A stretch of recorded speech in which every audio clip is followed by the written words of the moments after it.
আসসালামু আলাইকুম গাইস, আশা করি ভালো আছেন। আমি ভালো আছি।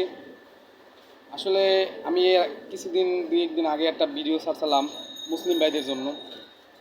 আজকে মানে একটা জিনিস না বললেই একেবারে ভালো লাগে না, বলাই লাগে যে যে আমরা একটা দরবার ভাঙতে যাচ্ছি বা একটা মুসলিম ভাই ঠ্যাং ভাঙিয়ে দিতেছি। আপনার লাভ কি? আপনার উদ্দেশ্য কি? আপনার দরবারে লোক যায় না? আপনার ইনকাম হয় না? আমার তো এইটাই মনে হইতেছে। নাহলে আপনি একজন মুসলমান হয়ে একজন মুসলমানের কেমনে মারেন? আপনি যে দরবারটা ভাঙতে আছেন ভাঙেন, আমিও দরবারের বিপক্ষে, কিন্তু ওই দরবারের যে গায়ে লেখা আমাদের নবীর নাম লেখা আছে, আপনি দেখছেন একবারও আপনার মাথায় ঢুকছে? আপনি মুসলমানের ঠ্যাং ভাঙেন? আরে পাগল বেশে তো সবাই থাকে, আউলিয়া মানুষ হয় না। আপনি মুসলমান আমি বিশ্বাস করি না, আপনি মুসলমান হইতেই পারেন না। নাইলে বেড়াগো দরবার ভাঙ্গে, বেড়াগো ঠ্যাং ঠুং ভাঙ্গে দেন রাস্তাঘাটে। এখন একটা নেতামি লইছেন, এটা কোনো হুজুরের বা মুসলমানের